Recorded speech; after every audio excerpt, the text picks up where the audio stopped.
Welcome. I'm Glenn Anderson with the Olympia Fellowship of Reconciliation.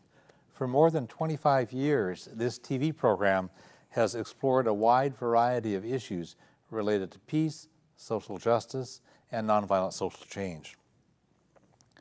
Every part of the world is interconnected in many ways. We're all part of one human family.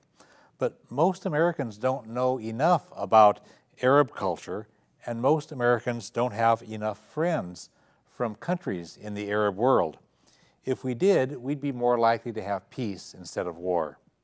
During this hour, we'll enjoy a conversation with people whose roots are in different countries within the Arab world. We'll learn something about Arab culture, and we'll sow the seeds of peace. I'm happy to welcome three guests. Farihan Bushnak has roots in Palestine. Her grandfather came from Turkey. She has been active in the Olympia community for several decades. She's initiated the proposal for the Olympia Arab Fest 2012, which the Rachel Corrie Foundation is holding on October 6th. It's good to have you here. Thank you. Amira Ziada is multicultural. Her father came from Egypt and her mother came from Venezuela. She graduated from the Evergreen State College, where she had studied international relations. She's been an activist most of her life, and recently through the Rachel Corrie Foundation for Peace and Justice. Good to have you here. Nice to be here, thanks. And Nadia Bushnak is from a family that came from Palestine, but he's lived in the United Arab Emirates all his life. He grew up there with friends from many different nationalities. Currently, he's studying business at St. Martin's University in Lacey, where some relatives had attended before. Welcome, good to have you here. Thank you for having me. So we have a group of people with interesting backgrounds and doing good things with their lives currently. I want to just see if we can help the viewers understand some of the countries we'll be talking about. The Rachel Corrie Foundation provided a map where we can see geographically how broad the Arab world is, and Nadia will show us some of the countries we'll be mentioning. If you can point at some of these where you can see, like, you think of the Arab world as like Saudi Arabia, which has Arab in the title, but he's from the United Arab Emirates, which is next door. Some of our guests have Palestinian roots, which is right next to Israel. Egypt is right there. And then there's a range of other countries that we'll be mentioning during the program, and we'll kind of visit these to help us get connected as we go. Let's see, you have roots going back to Palestine, and you have a grandfather from Turkey. So I don't know if we pointed at Turkey, Turkey's kind of the southern end of Europe, yeah. but also in that region and interconnected. And then we mentioned Amira, Venezuela is not on this map, that's in South America, but Egypt is on the map, and we had pointed that out. Then we mentioned for you Palestine and the Arab Emirates. And as we talk, there will be some more programs that we'll be mentioning. I think probably for some of the viewers, and probably for a lot of people in this country, they're confused about the concept of Arab culture and the Muslim faith. And these are different because one is a geography and a people, and the other is a religious faith. And so we should probably distinguish that. Within the Arab world that we're looking at, there are other faiths present as well, and a lot of Muslims live in other countries. Indonesia, way out in the South Pacific, has the largest Muslim population of any country on earth, and that's in a different hemisphere. Mm-hmm. So, is there anything else that would be helpful at this early point to help our viewers sort things out? For example, in Egypt is it's an Arab country, and there are a lot of Muslims there. But there's also a huge Coptic Christian community there. Huge, one of the biggest mosques, one of the biggest churches are there, and there's a huge community of Christians there. Yeah. Yeah, we lived together with Christians and Muslims. I even couldn't distinguish between this is a Muslim and this is a Christian. We have in our small community in Palestine many Christians that, and here also in the United States. But we distinguish ourselves as Arabs and not, this is Muslim and this is Christian. We are from the Arab world. Yeah. So. Yeah. It's just helpful for people to get things straight, because so often people get things all confused. Right, and sometimes people think, Iran is an Arab country or Afghanistan's an Arab country, but they're not Arabs. They're Muslim countries because there's a lot of Muslims there. Yeah. They're not Arabs. Right, and in Iran, the people are very proud of being Persian. Persia has this wonderful history going back for thousands of years, and they're proud of being Persian, and they don't want to be called Arab because they've got their own thing. And then the Farsi language is different from the Arabic language. Afghanistan and Pakistan also has a lot of Muslims, but they are a part of, they speak Persian, or Pakistani. Pakistani. Yeah. Urdu and Dari and parts, and some of these countries have lots of languages in them. Yeah, and places like Jordan, where you have 5% of the population is Roman Catholic, but you have people of the same culture and tradition, just different religion. They're both Arabs, Jordanian, but they're the same people, but just with different faiths. Yeah, so it's helpful to not jump to conclusions based on what somebody looks like or what language they're speaking or something, because there's so much variety. It seems as though people in the United States don't know nearly enough about the Arab world, and that's part of what we're trying to do in this program. And a lot of the things that Americans do know is wrong. It's not accurate. And can you share some of the common misunderstandings or misconceptions and then set the record straight? I mean, sometimes they don't know exactly what are the Arab countries, and you see, they think people that are Indian or from Afghanistan are Arabic. But these are countries that are not Arabic, but have the same religion as we talked about. And I think just knowing what are the Arabic countries would be helpful. A lot of, you see TV, you read the news, and a lot of people think that, all Arabs are terrorists and they hate the West. Well, we're Arabs. I mean, I'm an Arab and I'm a human rights activist, so it's quite the opposite. Right. Yeah. Well, and if you look at in the United States, we've had a number of massive shooting incidents and other kind of terrorists, and it's been white people, often with right-wing politics. So, I mean, that's... Yeah, and also, the way they dress or the way they, behave, it's just their culture, it's just, that's, our religious people, cover themselves. It's, yeah. Yeah, there's kind of a normal assumption that for each person, whatever I do is the right way to do something, and if somebody else does something differently, well, they must be wrong. And it's not, they don't have enough balance to see, well, I've been doing something one way, but somebody else's way might be just as good as my way. Whether it's foods we eat or ways that we practice our faiths or ways that we whatever. Yeah. What are some of the main features or some of the main factors within Arab culture? Are there some things that are common throughout many of the Arab countries?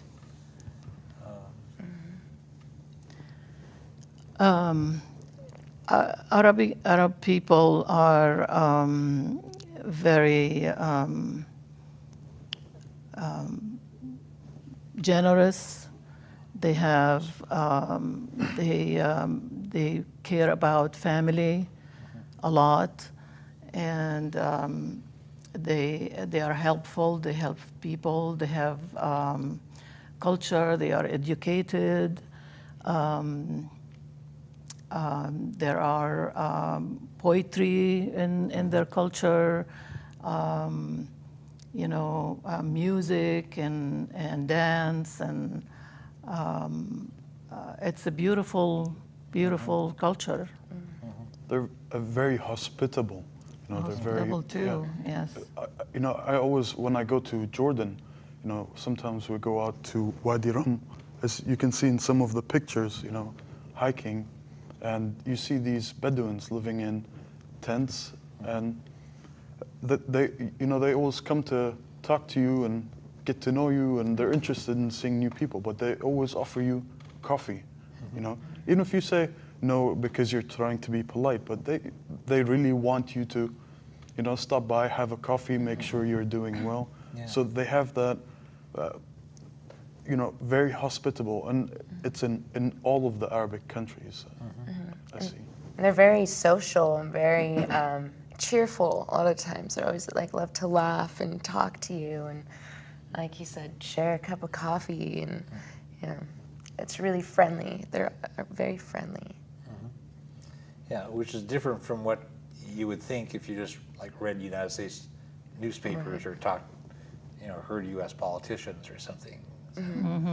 It's part of what we want to accomplish through this TV program here is get some more accurate information out there.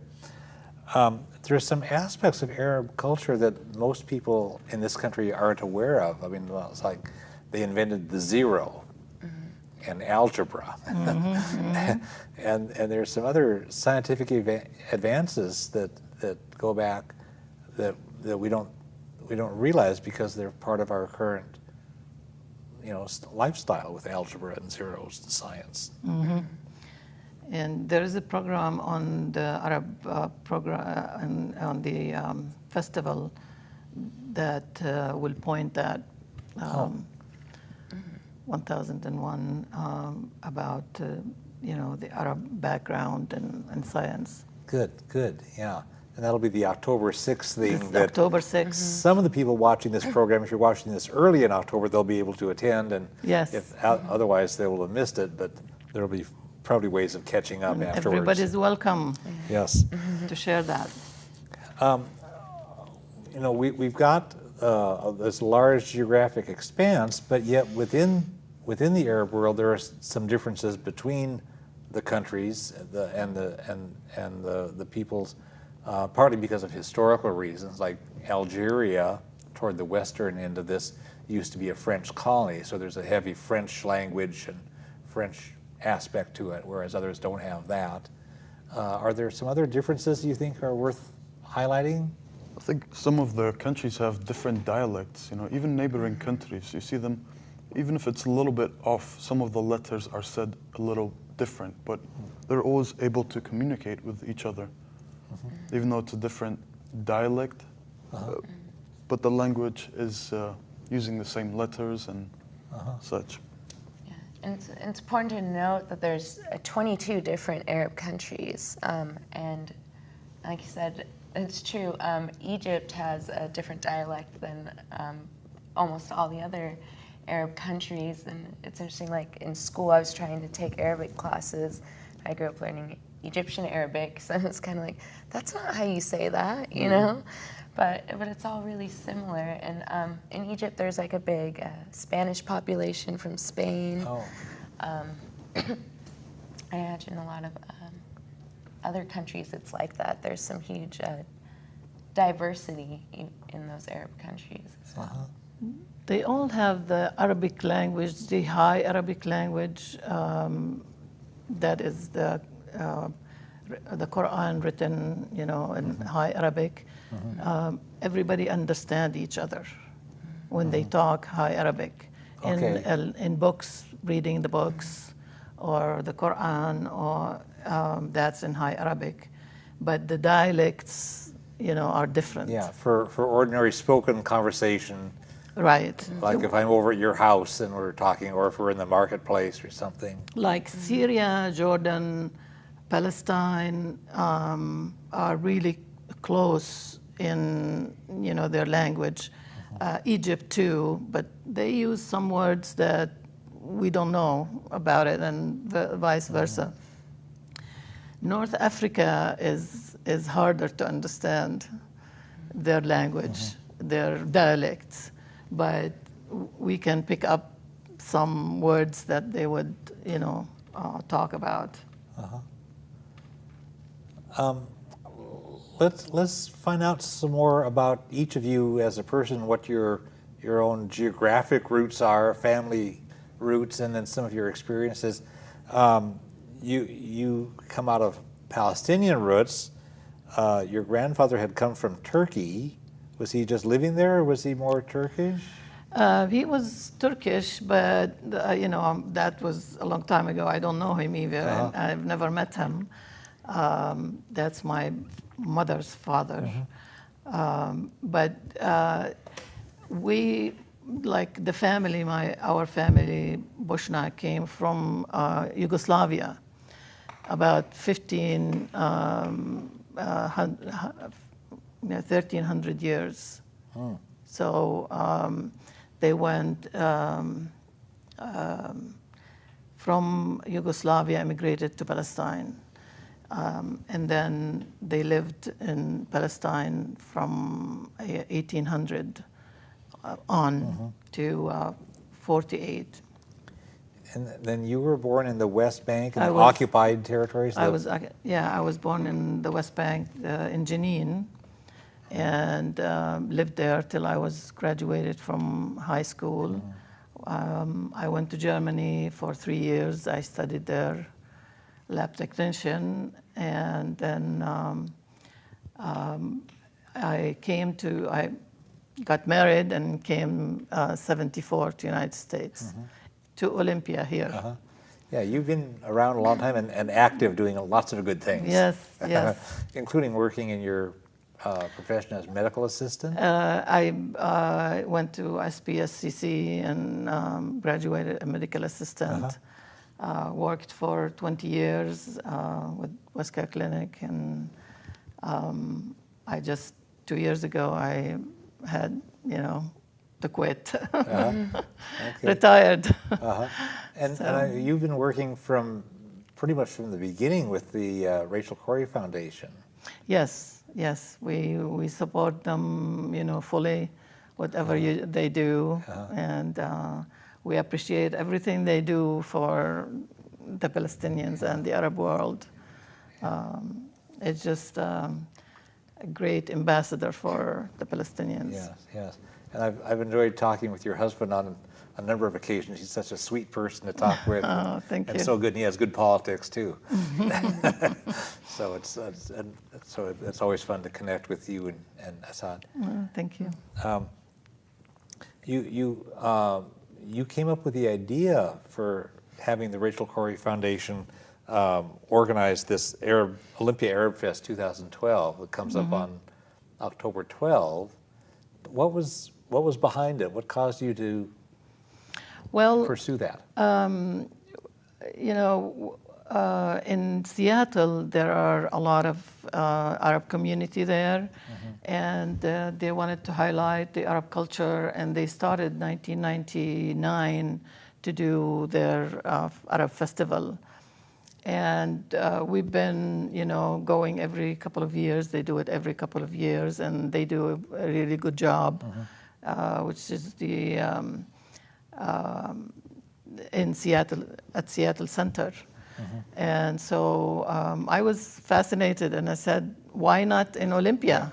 And my husband says, are you crazy? There is not many Arabs in here, And I said, all our friends here, we've been in this place for about 40 years, and he's been here 50 years.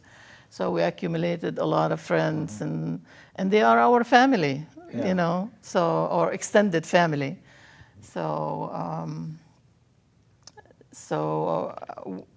I said we should do it, and I got connected with the Rachel Corrie Foundation, and because they have a background of, supporting Palestine and the Arab world, and they would just jumped to the opportunity to do it. Well, yeah, it's a natural for them because they're so It's good at connecting yes. people. They get people connected so we can get to know each other. Yes, and yeah, well known in Olympia, and so and we started right away. We started. We've been working on it for a year or so. Great. It's a lot of work just for a few hours of doing, the festival. Oh, but it's worth doing it. It is. I'm doing it from the bottom of my heart. I just wanted to, you said it was happening on October 12th. It's happening on October 6th. Oh, 6 is what I meant. Yeah. It's the year 2012. Maybe that's what. Yes, thank you. I want to check with you next because you're working on the same project. Tell us something from your, well, let's start with your background. You have a father from Egypt and a mother from Venezuela, so you're multicultural right from the outset.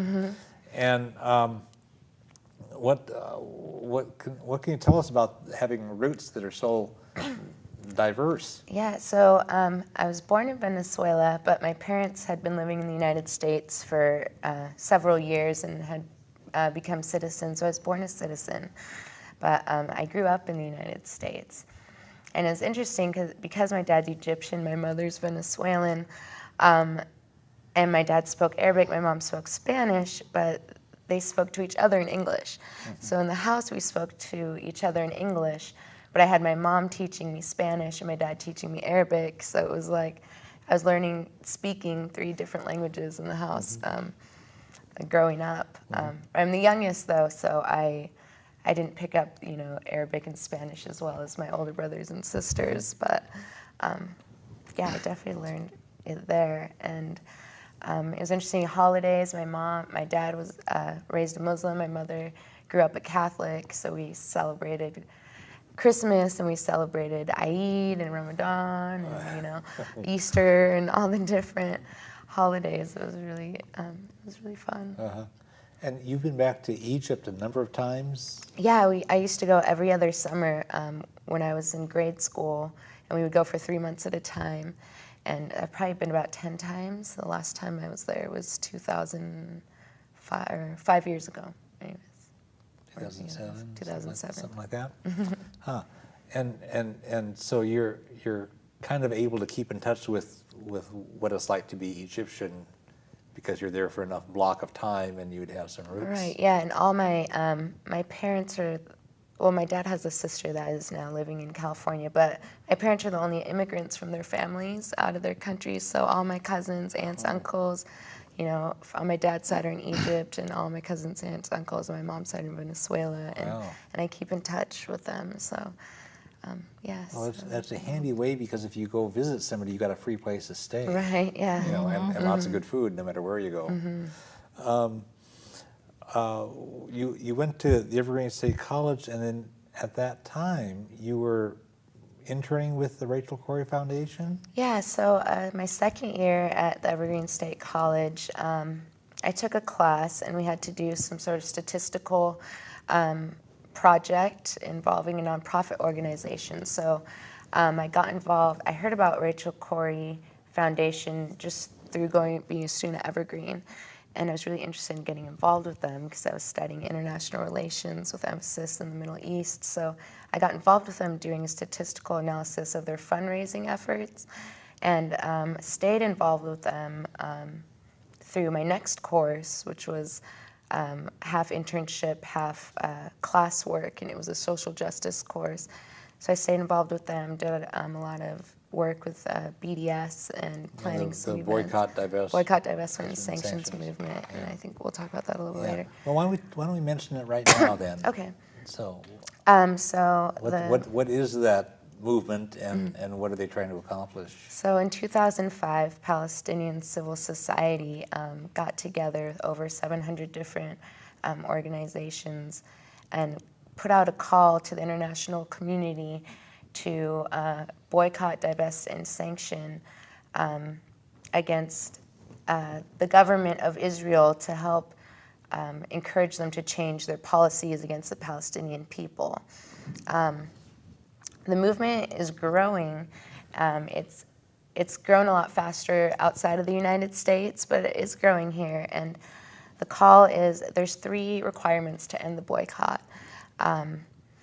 To dismantle the wall that is separating all the land in Palestine and Israel. This is the wall that the government of Israel built that is really preventing Palestinian people from, in some cases, getting to their own farmland. The wall goes between your house and your farm.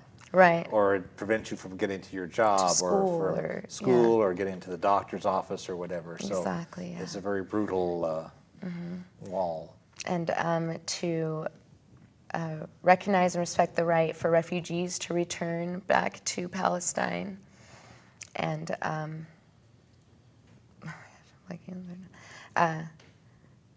dismantle the wall, the right of return, and also to recognize the borders in relation to the 1967 agreement, UN resolution. Yeah, because Israel has just seized a lot of land since then from Palestine, and is building settlements on land that Israel doesn't own. Exactly, it doesn't belong to them. Yeah.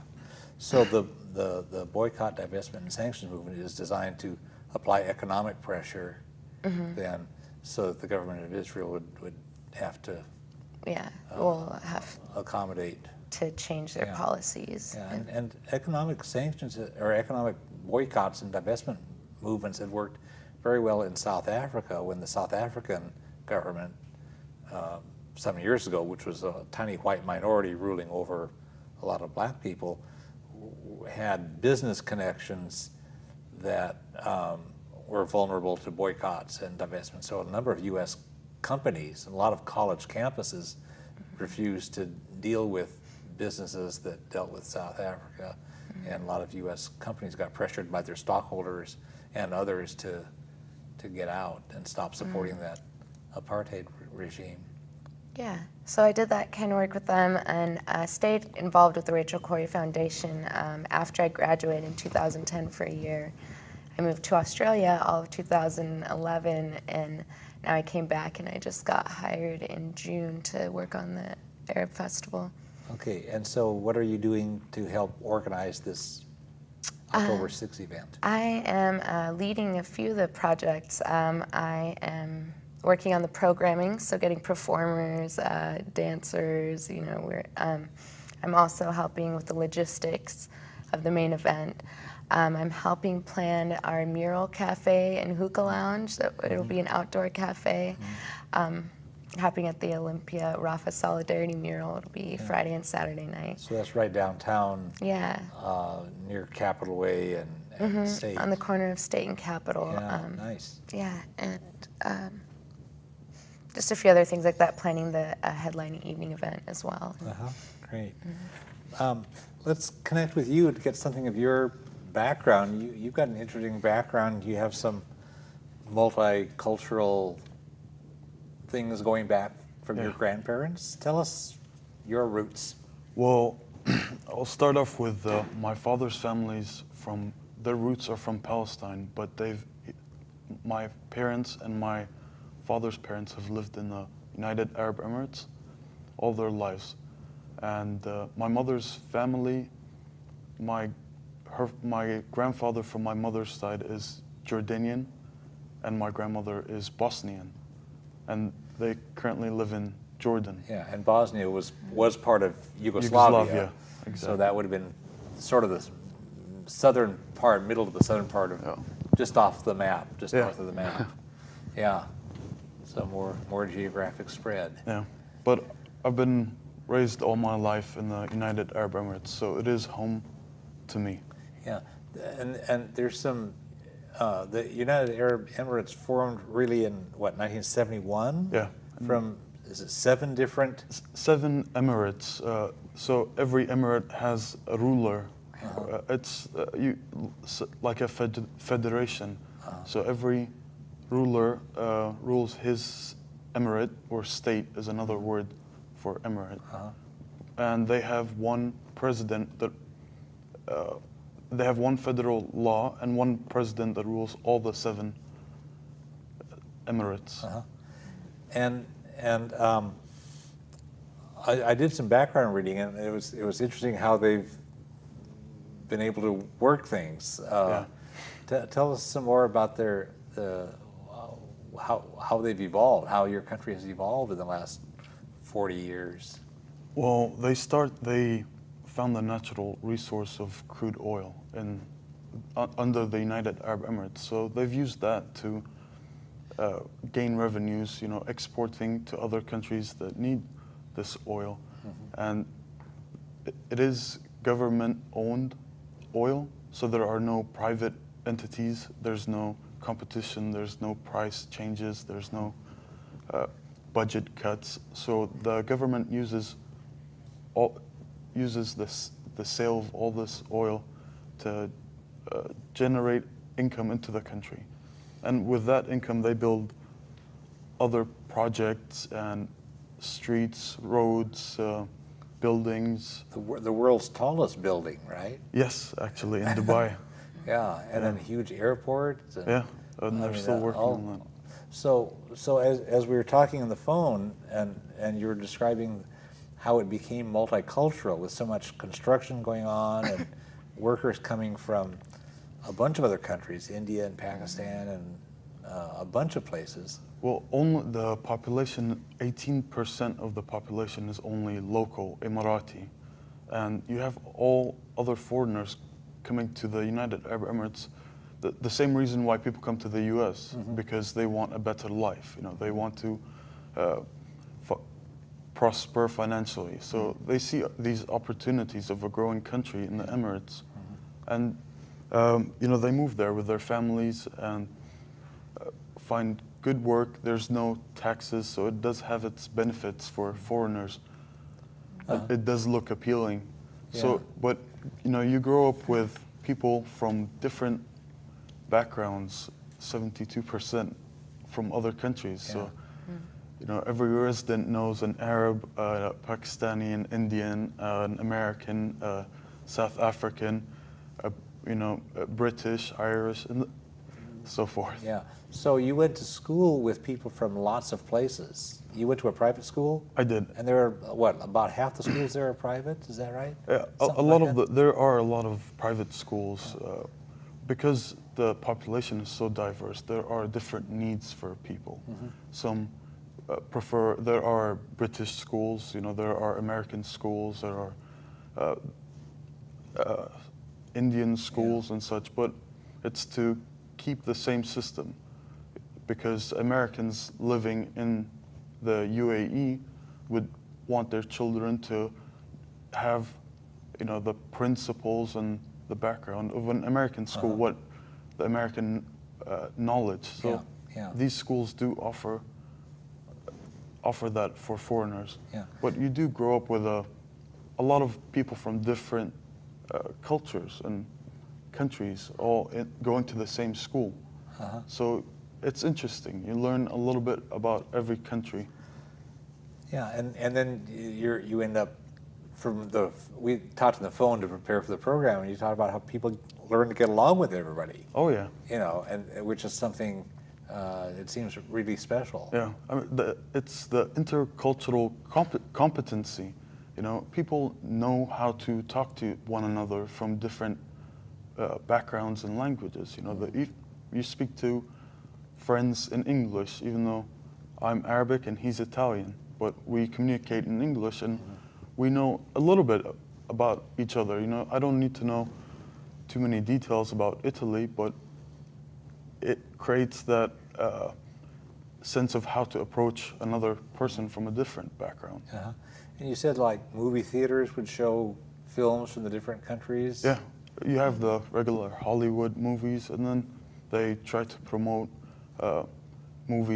German movies, so you have the subtitles in English and French, and also the Hollywood movies, they every movie in the cinema has English or Arabic subtitles and French and mainly Arabic, Arabic and French. You know, just to for all these foreigners living. What has been your experience? How long have you been in the United States? Since 2008, I came here to study. Yeah, and you're at St. Martin's in Lacey, where you have other family members who had gone there before you. Yes, I'm actually a third generation legacy at St. Martin's. Going back to actually Farihan's husband, Assad. He's the first one that studied there, so he's my grandfather's brother. And then my father came, and my father's brother, my uncle, and some of their cousins actually went there. So a couple family members have been to the school, and it's a good feeling when there's still people that work at the school that taught my father, and they taught my uncle, and they taught me. So it is a good feeling when they know the family name and they can relate. Yeah. What's been your experience of being here now? How has it been for you in the Olympia area? I actually like it a lot in Olympia. Washington overall, there's something different about the people in Washington. I feel they are, richer quality, or I don't know how to say it exactly, but they're interesting. Even when they say, they find out I'm Arabic, they start to ask questions, and they're interested in knowing more than what they know about Arabs, and I like that about Washingtonians. Yeah, good. I want to check in with you folks. You and I on the phone had talked about the Arab Spring, the democracy movement. And we talked just a little bit. I wonder if we could, any of us, talk a bit more. In early 2011, starting in Tunisia, which is there, and moving on to other places, including Egypt and a number of countries, people who had been like stomped on a long time by the economic elites and the political and the military and the police and everybody basically rose up and says, we're not going to take this anymore. We demand democracy. We demand a decent future and stuff. And this thing just swept through that area, and people got caught by surprise. They didn't see it coming. And I wonder if you and I had mentioned this just briefly on the phone when we were preparing for the show, but I wonder if you or anybody could have some insights into this. Yeah, I think it's really exciting. I mean, it's a real revolution. At least I don't know too much about any of them. I'm not an expert, but specifically Egypt, because I have a lot of family there. Yeah. It's really exciting. It's a revolution that's happening in our lifetime, and especially in Egypt's particular case, it was very youth built. The youth created it. They called it like a Facebook revolution, but the population of Egypt is mostly youth, people in their 20s or younger, and these are the people that are going to take this forward, and they just hope for better education systems, better, a more classless society, and they really want democracy. They want a say in how their countries run and how things are going, and I think it's happening. I mean, it's still really new, but there have been a lot of successes. Yeah, and there's some bumps along the way, and things Right. are, as we're taping this program now in mid-August, and it'll run in October. Who knows how things will change by October or beyond, because people will be able to watch this program later on our website and so forth. But it's kind of hard to stomp down a movement once people have risen up. Oh, and they're still really mobilized. They're still very active. It's not like, okay, they kicked out the president and now they're sitting around. They are there. They're protesting. They're getting and acting for what they want politically, and and socially. And I would say about Egypt too that it all happened peacefully. Actually, it just at one day or a couple of days that they, there was some. People died, of course, and injured and all of that. But usually it was a peaceful revolution. Yeah, and that was the case in Tunisia and several of these places. And some of them that went violent had more problems along the way. I mean, Libya had a lot of problems, and as we're doing the show now in mid-August, Syria is still, because instead of doing a nonviolent thing, they went for a violent thing, and it just got all tangled up. And people in the United States are thinking, oh, here's our chance to get back at Russia, which has been an ally of Syria, and it's a proxy war because Iran has been an ally of Syria. So it's just all tangled up in this crappy politics of it, whereas the good nonviolent ones out of Tunisia and Egypt and some others, were able to actually make progress. And there's no going back. Yeah, that's right. People want their freedom, once they want to live in peace and not, being tracked everywhere they go and whatever they say. They are, like you said, stomped on. So they had enough of this. And we are all glad about that, what's happening in the Middle East. It's just a fantastic thing. Yeah, we did one of our TV programs about that. It was July 2011 TV program. We had Steve Naiva, who's an expert on this region. And he was our guest, and he just sort of walked us through the different countries and what the real roots of it were, which in many cases are different from what you'd think by reading the newspaper. And he actually went there to, he has Egypt. Yeah, he has a lot of hands-on experience, and he knows a lot, and he studies a lot and writes good things. But yeah, so that's our July 2011 TV program that we taped right here, and people can watch that through our website, olympiafor.org. Click on the TV programs link, and then scroll down to July 2011. It's a fascinating show. And of course, things have changed in the year or more since then, but it's a great background on the issue. Yeah, it's inspiring. I literally, when I was watching TV when the president stepped down, the president of Egypt, Mubarak, and I literally cried for probably an hour. Just was so happy and so inspired, and felt really proud. And the United States government, which is so often very clueless about things, tried to tell Egypt, the people of Egypt, that now that Mubarak is gone, you need to replace him with this guy named Suleiman. And he was the CIA's contact point in Egypt, and he was in charge of the CIA's torture program in Egypt.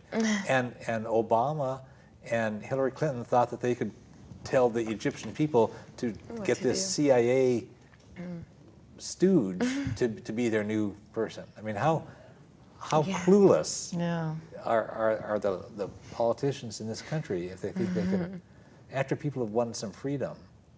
And then, no, we want you to be under the thumb of a CIA torture guy. Oh, give me a break.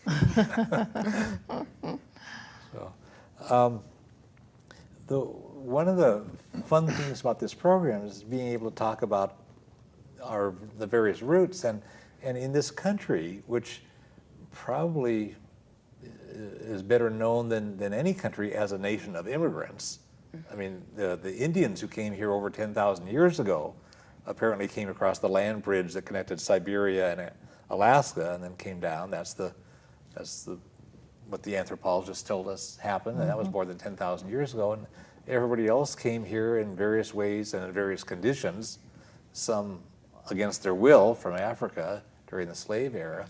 But this mix of people, if we want to get to know each other and interact and learn from each other, we could be pretty smart.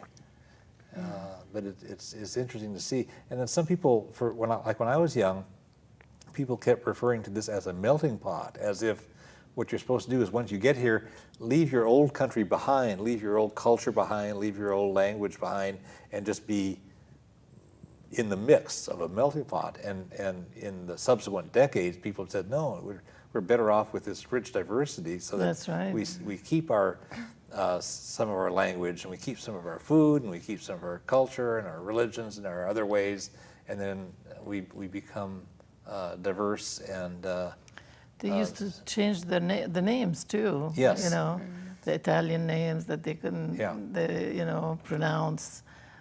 You know, this and this name, should go. Right.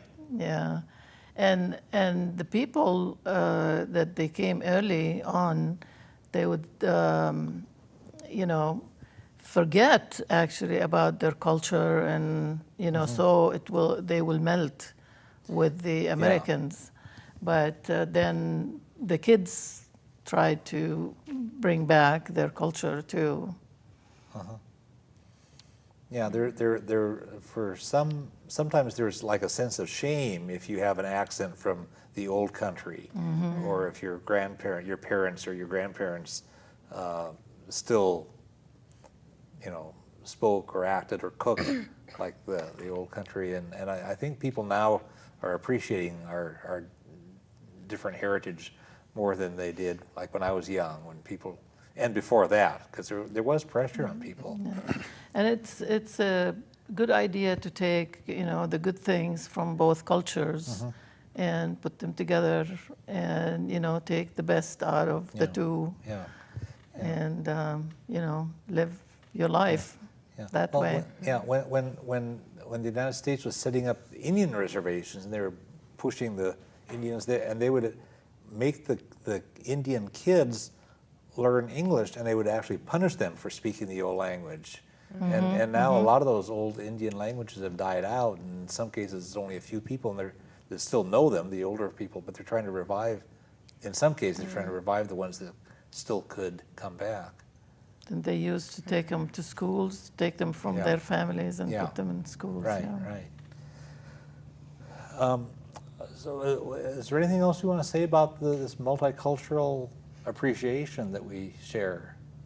I think that everybody should be strong, their cultural background, to know their traditions, Even I've moved to the U.S. I'm living here, I'm living by myself, but I'm gonna uphold my traditions. I will adapt to certain things, but there are other things where you should be,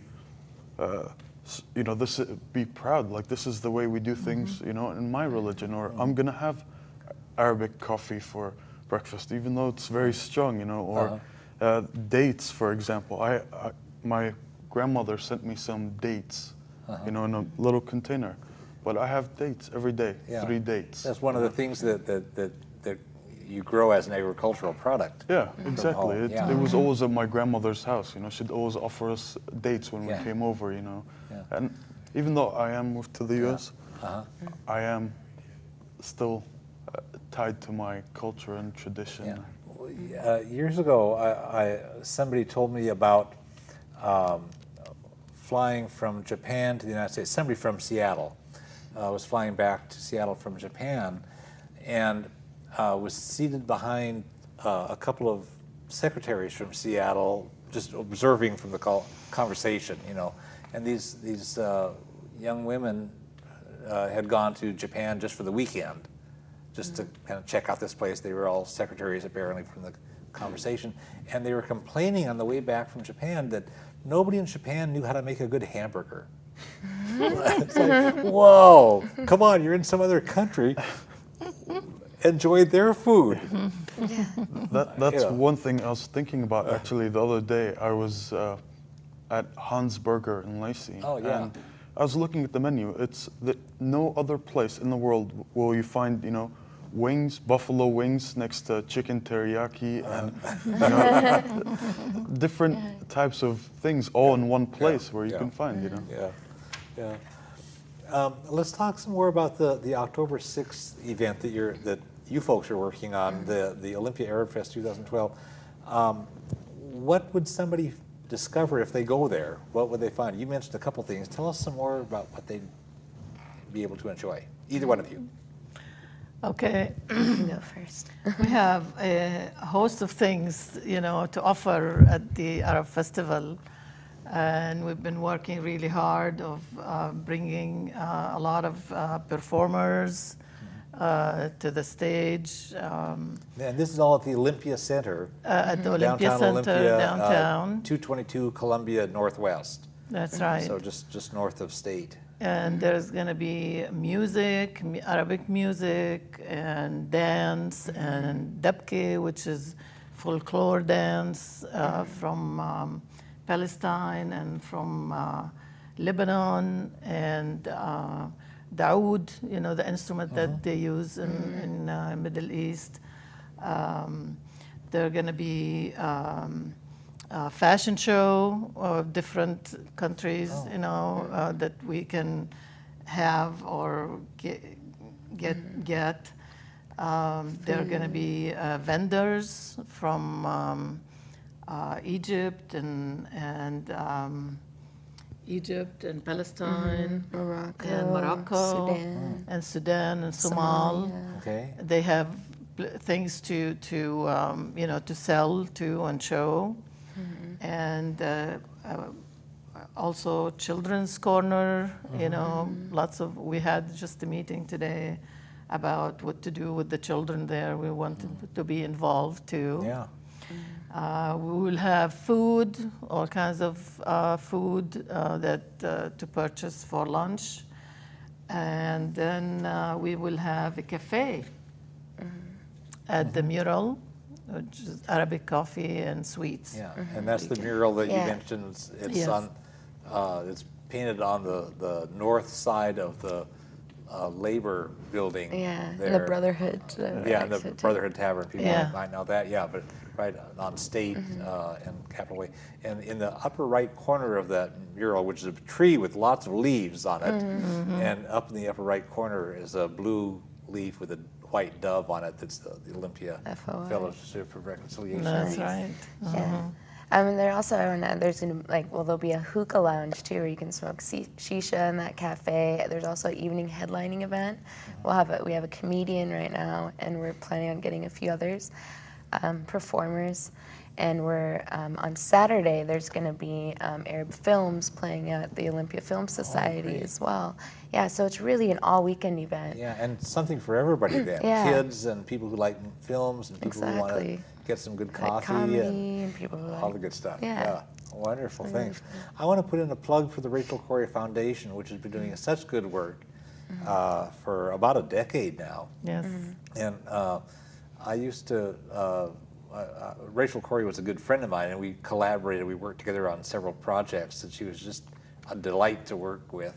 And I'm so glad that her sense of doing things and her sense of international cooperation is still alive and thriving.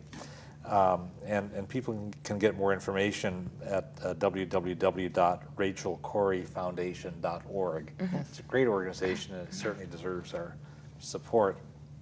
So I want to thank all of you folks for having joined us for this hour. It's been fun talking with all of you and learning about you and your backgrounds and all the good work that you're doing. Thank you. Thank you for having us. And we want to thank all the folks who've been watching as well. More and more, the whole world is closely interconnected. At the Olympia Fellowship of Reconciliation's Peace Vigils, one of the signs that we often hold says, "All people are one human family." The United States would be much better off as a nation if we had a better understanding and appreciation for other cultures, including Arab cultures. For information about the October 6th event and the whole weekend event, then you can contact the Rachel Corrie Foundation for Peace and Justice. It's based in Olympia at 360-754-3998, and their website is www.rachelcorriefoundation.org. If you like to read, an excellent source of information throughout the whole Middle East region is the Middle East Research and Information Project. They publish Middle East Report, and you can read a lot of things about various countries at their website, www.merip.org. Beyond that, you can get information about a whole lot of different issues and activities by contacting the Olympia Fellowship of Reconciliation at 360-491-9093, www.olympiafor.org, and you can watch back episodes of this TV series there, including the one that we did for July 2011 about the Arab world's democracy movement. We are all one human family. We all share one planet. We can create a better world, but we all have to do our part, and the world needs whatever you may have to offer. Thanks.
Sort things out?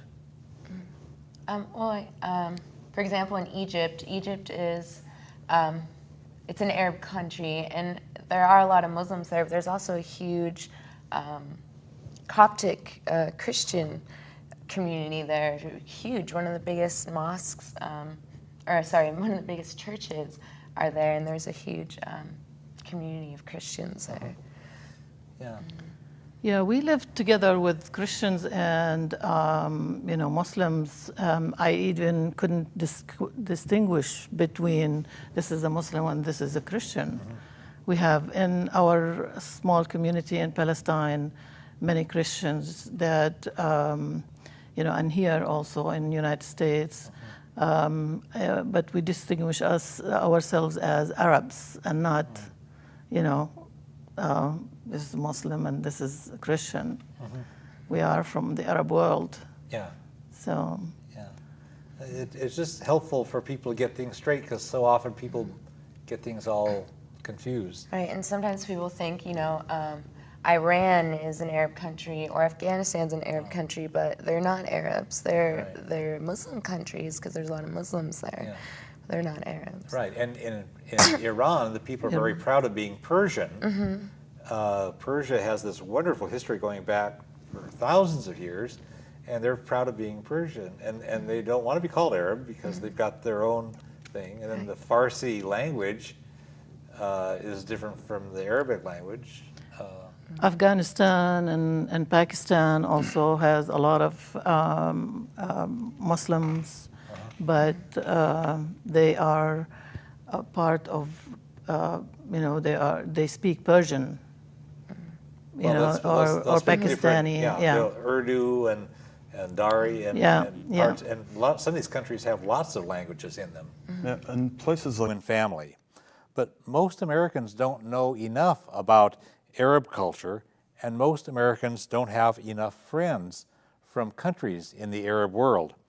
If we did, we'd be more likely to have peace instead of war. During this hour, we'll enjoy a conversation with people whose roots are in different countries within the Arab world. We'll learn something about Arab culture, and we'll sow the seeds of peace. I'm happy to welcome three guests.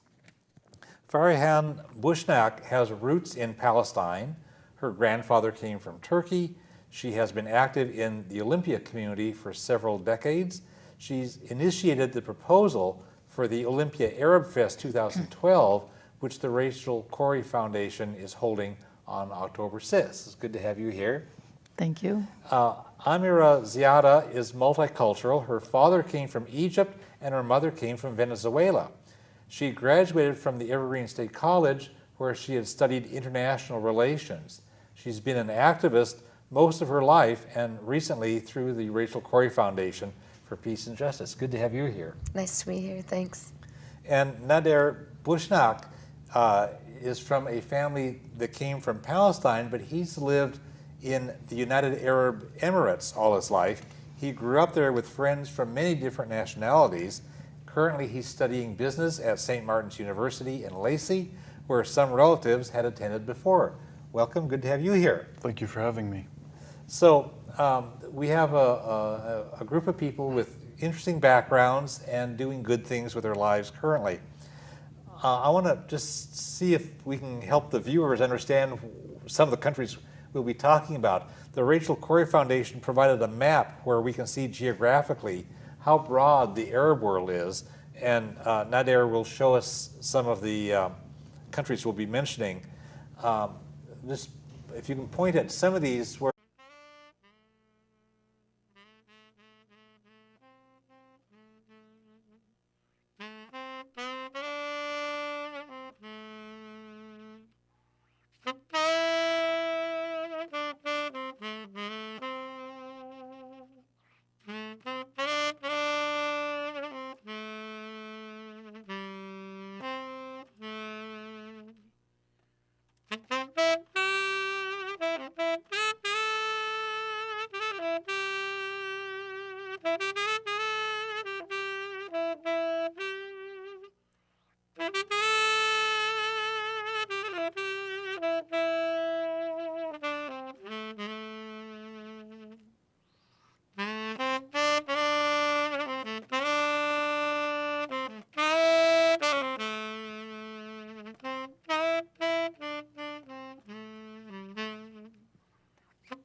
Welcome. I'm Glenn Anderson with the Olympia Fellowship of Reconciliation. For more than 25 years, this TV program has explored a wide variety of issues related to peace, social justice, and nonviolent social change. Every part of the world is interconnected in many ways. We're all part of one human. You can see, like, you think of the Arab world as like Saudi Arabia, which has Arab in the title, but he's from the United Arab Emirates, which is next door. Some of our guests have Palestinian roots, which is right next to Israel. Egypt is right there. And then there's a range of other countries that we'll be mentioning during the program, and we'll kind of visit these to help us get connected as we go. Let's see, you have roots going back to Palestine, and you have a grandfather from Turkey. So I don't know if we pointed at Turkey. Turkey's kind of the southern end of Europe, yeah, but also in that region and interconnected. And then we mentioned Amira, Venezuela is not on this map, that's in South America, but Egypt is on the map, and we had pointed that out.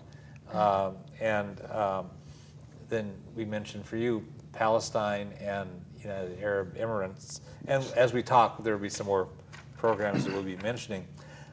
I think probably for some of the viewers, and probably for a lot of people in this country, they're confused about the concept of Arab culture and the Muslim faith. and these are different because one is a geography and a people, and the other is a religious faith. And so we should probably distinguish that within the Arab world that we're looking at, there are other faiths present as well, and a lot of Muslims live in other countries. Indonesia, way out in the South Pacific, has the largest Muslim population of any country on earth, and that's in a different hemisphere. Mm-hmm. So, is there anything else that would be helpful at this early point to help our viewers? Jordan, where you have 5% of the population is Roman Catholic, but you have people of the same culture and tradition, just different religion. They're both Arabs, Jordanian, but they're the same people, but just with different faiths. Yeah, so it's helpful to not jump to conclusions based on what somebody looks like or what language they're speaking or something, because there's so much variety. It seems as though people in the United States don't know nearly enough about the Arab world, and that's part of what we're trying to do in this program. And a lot of the things that Americans do know is wrong. It's not accurate. And can you share some of the common misunderstandings or misconceptions and then set the record straight? I mean, sometimes they don't know exactly what are the Arab countries, and you see they think people that are Indian or from Afghanistan are Arabic, but these are countries that are not Arabic, but have the same religion as we talked about. And I think just knowing what are the Arabic countries would be helpful. A lot of, you see TV, you read the news, and a lot of people think that, all Arabs are terrorists and they hate the West. Well, we're Arabs. I mean, I'm an Arab and I'm a human rights activist, so it's quite the opposite. Right. Yeah. Well, and if you look at in the United States, we've had a number of massive shooting incidents and other kind of terrorists, and it's been white people, often with right-wing politics. So, I mean, that's... Yeah, and also, the way they dress